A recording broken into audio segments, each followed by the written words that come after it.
Greetings, everyone.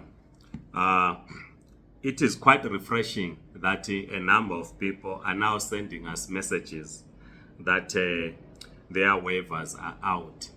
It's quite refreshing. And we also know that a number of people are still struggling to get the slots. And we hope that VFS is attending to this. There's a comrade who sent me an email of a long list of the people that we are assisting about who are struggling to get these slots, and their payment is not reflecting. We hope that VFS is attending to this. I know that we once said that if you pay direct at the bank or deposit at the ATM, it takes time for the money to reflect. Some have visited the banks and the bank will say, yes, the money is here, but it does not reflect in the VFS system. We are still talking to them because the last time when we raised these issues with them, they said that their finance department was attending to it. It is frustrating because you pay, you have no access to internet banking, you pay, 2 weeks later it doesn't reflect that you paid. So there's a lot of pressure out there. But like I said, we appreciate those that are getting back to us saying their waivers are out. Then there are few issues that we need to address in this video. Tesele Mela writes, he says, Baba, you Zimbabwean flocks, you have to be grateful that at least you fought and won your land. Funny part, you don't want to go back there and fight for it from the government you choose. By voting this government, but you choose, by voting this government out. You must thank God. We are happy for you, but your strike is not over. May God bless you with all your wishes to bring Zimbabwe back to you all Zimbabweans. Please go vote, flocks. It's your time. No, we thank you, Comrade Ntese Semela, for your writing. Indeed, Zimbabwe is now 43. There are numerous problems or challenges that we have, as we have always articulated them. So some of these things you don't need to go to Zimbabwe to see them. Comrade Glenn Zemande said you just have to go to local communities in South Africa to see the crisis in Zimbabwe.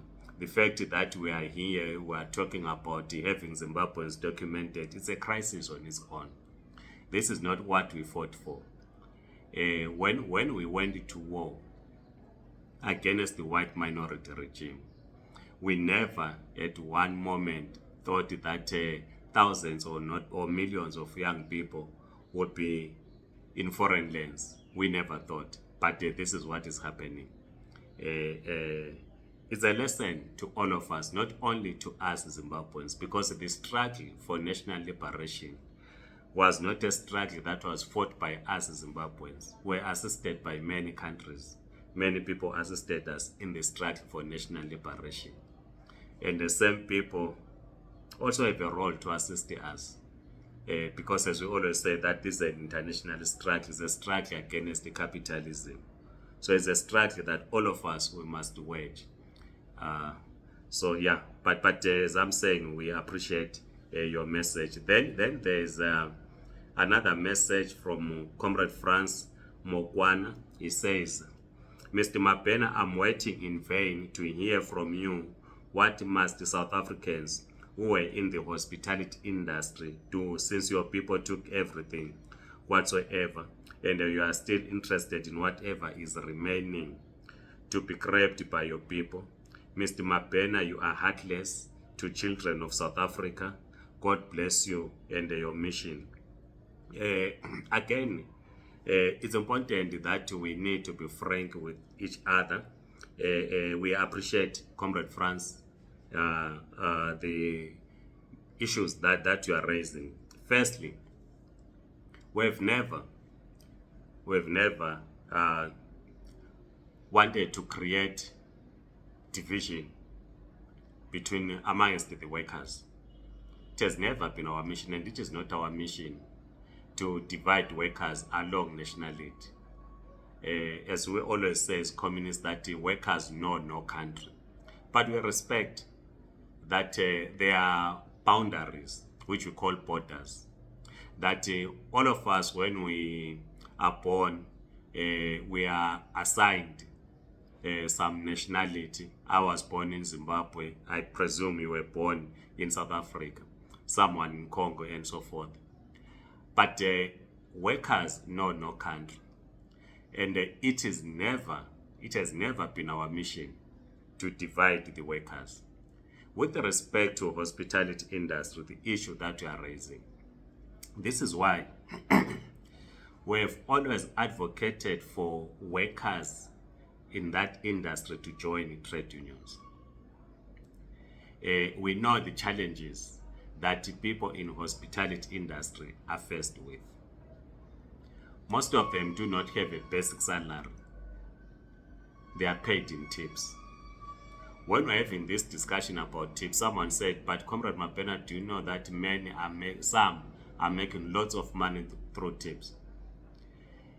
For one to make money through tips, it means one must work long hours. Now, that creates a problem.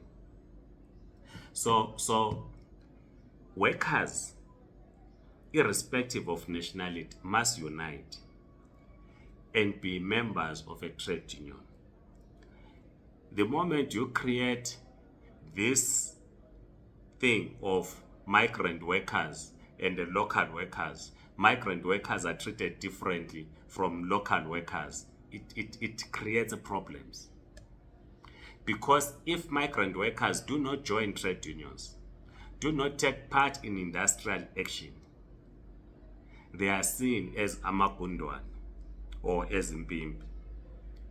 And the focus by the local workers will be not only on the employer who's exploiting them, will be on the migrant workers, because they will be seeing that the employer is exploiting them to an extent that the struggle of the workers is reversed. Because you know what happened in Isipingo, I think it was in 2015, when workers went on industrial action, and then the employer went to the streets, employed others, and production continued. And they sparked the attacks. So it has never, and it is not our intention, Comrade France, to say the hospitality industry must be occupied by migrants, particularly from Zimbabwe. Our mission is that every worker in the hospitality industry or in any sector of the economy must be part of a trade union movement, because it is the trade union movement that negotiates with the employer for better wages and better working conditions. And we know that when negotiations get to a deadlock, the best tool the workers have in forcing the employer to meet their demands is by taking to the streets. Can you imagine if all restaurant workers were mobilized and they take to the streets and people go to the malls, there's no one to save them? The employers will say, wait a minute, we have a serious problem here, because they'll be losing business. But at this stage, it is not possible, because there's no unity of workers at the workplace. So we understand clearly, Comrade France, we understand clearly your point. Because you want to get to a point where employers do not employ a person based on their nationality, right? For the purposes of exploiting. Because if workers are united at the workplace, and assuming all ZEP holders were members of the trade unions, and I bet with my last pen that the trade unions themselves would have taken it upon themselves to ensure that the ZEP is extended, because workers are united at the workplace. But when South African local workers see migrant workers, as we are raising, see migrant workers as the enemy, as most comrades always write in the YouTube channel, in the comment section, see them as enemy, it creates serious problems.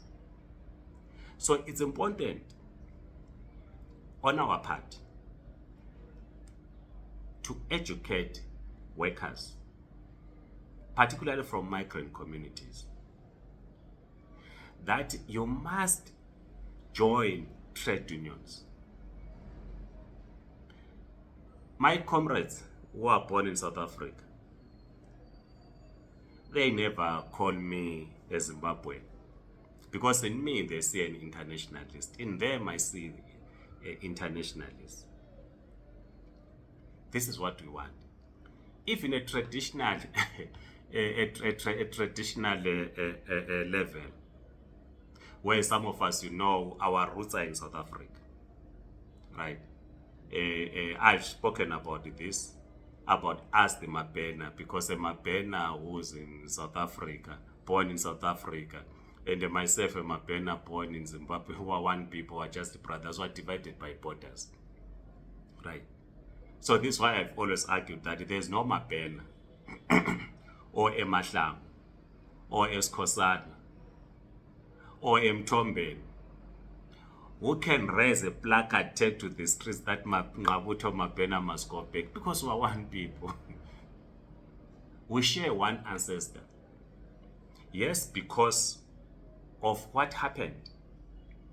We found ourselves born in Zimbabwe, others born in South Africa, others the Mabenas, others born in Tanzania, and we respect the laws that govern us, right? But we are one people. I can't marry a Mabena who's South African. I would be mad. Because that's my sister. How do I marry my sister?